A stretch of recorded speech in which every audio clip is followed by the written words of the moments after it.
Eh bien, je m'appelle Valérie Covachaud, j'ai 58 ans. Donc, je suis chef de district de Kerguelen et ce depuis le mois d'août 2022. Donc, après 31 ans de carrière au sein de l'armée de l'air et de l'espace en tant qu'officier infrastructure, donc j'ai rejoint l'économie des armées où j'ai assuré le soutien des forces armées en opération extérieure et principalement en Afrique. Et donc j'ai assuré le soutien notamment 6 fois pour la mission Barkhane. J'avais entendu parler de Kerguelen la première fois par mon papa dans les années 70, puisqu'il envoyait des spécialistes chaud et froid, c'est-à-dire des techniciens qui s'occupent du chauffage et de l'entretien des frigos.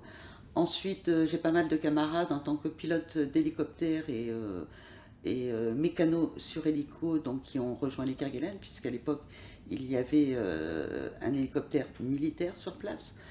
Enfin, j'en ai entendu parler donc en 93 par un de mes sous-officiers infrastructure qui est rentré de Kerguelen avec des étoiles plein les yeux, et j'ai eu très envie de venir sur cette terre mythique.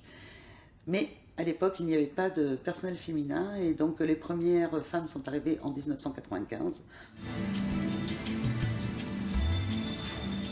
Alors la fonction de chef de district, c'est un poste très atypique, puisqu'on est là déjà pour représenter la souveraineté française. On assure le suivi des programmes scientifiques et logistiques. Et enfin, on s'occupe de la préservation du patrimoine et de la biodiversité qui se trouve sur Kerguelen. J'assure les fonctions régaliennes qui me sont transmises, et notamment la sécurité, la protection des biens et des personnes sur le territoire, ce qui est primordial.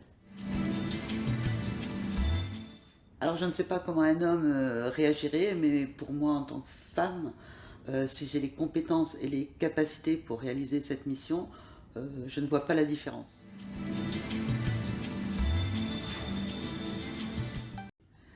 Alors je pense qu'il faut beaucoup de capacité d'écoute, une ouverture d'esprit et surtout la capacité de décider de façon pragmatique, en fait, ce qu'on attend d'un leadership tout simplement.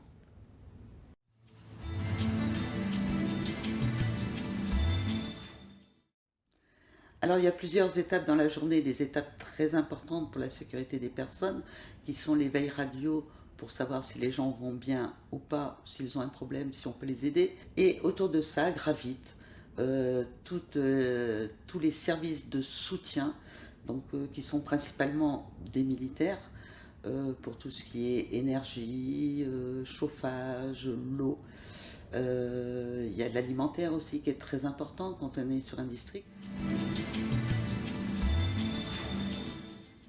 Alors je dirais qu'en premier lieu, celle qui m'inspire, c'est Coco Chanel, puisque ça a été une femme libre et audacieuse, et qui a mis son talent donc au service de l'émancipation de la femme à travers les vêtements. Je citerai ensuite Simone Veil, qui était une femme engagée et qui a permis aux femmes françaises notamment la liberté de choix. Une dernière, Elisabeth Badinter, femme de lettres, philosophe. Juste que je suis très fière en tant que femme d'être chef de district de Kerguelen.